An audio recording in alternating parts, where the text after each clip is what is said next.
नमस्कार, आप देख रहे हैं उत्तर भारत और मैं आपके साथ सृष्टि जैन को शुरू करते हैं खबरों का सिलसिला। उत्तर प्रदेश के मुख्यमंत्री योगी आदित्यनाथ ने शिव भक्तों से आत्मानुशासन के माध्यम से अपने कांवड़ यात्रा को संपन्न करने की अपील की है। उन्होंने कहा कि उत्तर प्रदेश सरकार और केंद्र सरकार द्वारा सुरक्षा के पुख्ता इंतजाम किए गए हैं। शिव भक्तों के लिए सुरक्षा और पुष्प वर्षा की व्यवस्था की गई है। स्वास्थ्य की व्यवस्था भी सरकार की तरफ से की गई है।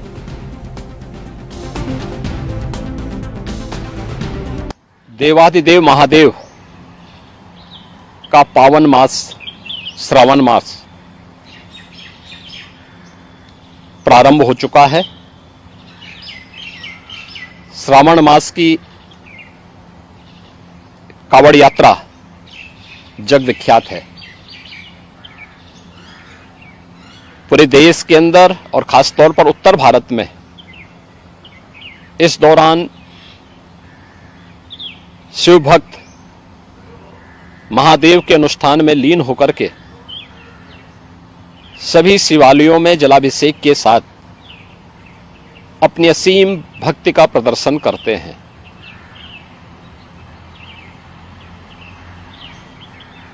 केंद्र और राज्य शासन ने मिलकर के श्रद्धालु जनों की सुरक्षा, उनकी सुविधा,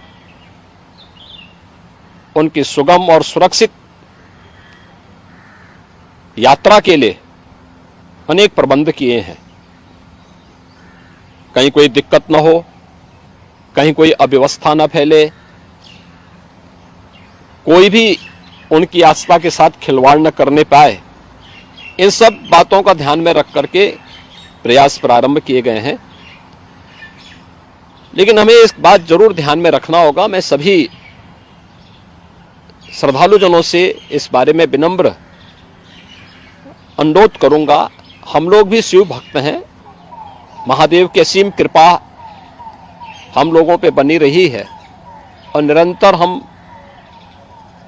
महादेव से यही प्रार्थना करते हैं कि उनकी कृपा सदैव बनी रहे। कोई भी पर्व और त्योहार, कोई भी साधना बिना आत्मानुशासन के पूरी नहीं होती है। सुगम और सुरक्षित यात्रा के लिए हमें न केवल अंतःकरण से बल्कि बाहरी रूप से भी उस पूरी प्रक्रिया के साथ सिद्धार्थनगर के डुमरियागंज में भाजपा कार्यालय पर प्रेस वार्ता का आयोजन किया गया। हिंदुत्व पर प्रहार होने वाली संगोष्ठी कार्यक्रम को लेकर आयोजित प्रेस वार्ता के दौरान युवा प्रभारी और पूर्व विधायक राघवेंद्र प्रताप सिंह ने कहा कि वर्तमान समय में हिंदू समाज को अपमानित करने की होड़ लगी हुई है। वर्तमान समय में हिंदू समाज को अपमानित करने की होड़ लगी है। सनातन परंपरा की एक संस्कृति है हिंदू एक जीवन जीने की पद्धति है। लेकिन सस्ती लोकप्रियता हासिल करने के लिए आए दिन लोग इस तरीके का प्रवचन करते रहते हैं। लोकसभा में पिछले महीने कांग्रेस के विपक्ष के नेता राहुल गांधी ने जिस प्रकार हिंदुओं को हिंसक बताया, पूरे समाज को अपमानित किया, हमारे धर्माचार्यों को अपमानित किया, ऐसे में आवश्यक हो जाता है कि हिंदू समाज पर एक जाति नहीं है, हिंदू समाज भी समय समय पर अपने लोगों के साथ बैठ करके इस पर चर्चा करे। इसीलिए 30 तारीख को यानी कल 2 बजे हिंदुत्व राष्ट्र की संचेतना है, इस पर प्रहार महाप्रलय को आमंत्रित है। गर्व से कहो हम हिंदू हैं, इस पर एक संगोष्ठी रखी गई है, जिसमें कुछ विद्वानों को भी आमंत्रित किया गया है गोष्ठी में उद्बोधन के लिए।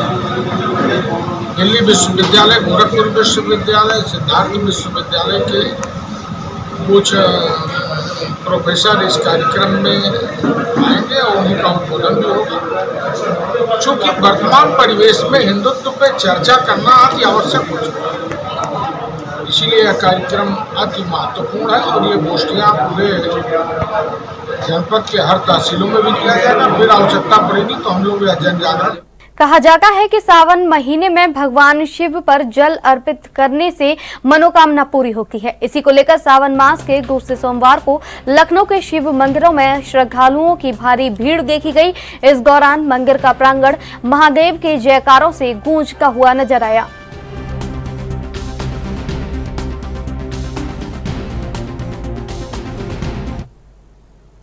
आगरा के ताजमहल पर महिला कावड़ चढ़ाने पहुंची। पुलिस फोर्स ने महिला को पश्चिमी गेट बैरियर पर रोक लिया।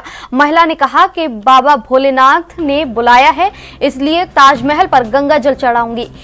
महिला जिद पर अड़ी रही और कहा कि मैं कावड़ यहीं पर चढ़ाऊंगी।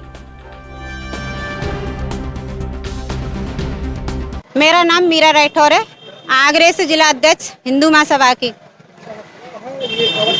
मैं तेजे हिमालय पे जे कांवर चढ़ाने के लिए आए हैं।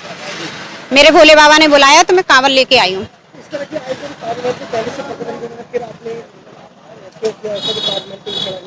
मेरे भोले बाबा ने बुलाया तो मैं आई, मेरे को सपने में बुलाया तो मैं परसों गई हूँ और आज आई हूँ। जब मेरे भोले बाबा ने मुझे सपने में बुलाया तो मैं कांवर लेके आई हूँ और मुझे कांवर चढ़ानी है। मुझे रोक दिया है जीएन पे और राजी गैरराजी मुझे चढ़ानी कांवर। ये कह रहे हैं कि जीएन से सुप्रीम कोर्ट से आदेश लो तब कांवर चढ़ेगी, ऐसे नहीं चढ़ेगी। मुझे भोले बाबा ने बुलाया है, उनने मेरे को जगाया तो मैं आई हूँ पूजा कर। तो अभी के लिए बस इतना ही। आप बने रहिए हमारे साथ, देखते रहिए एएनबी न्यूज। नमस्कार।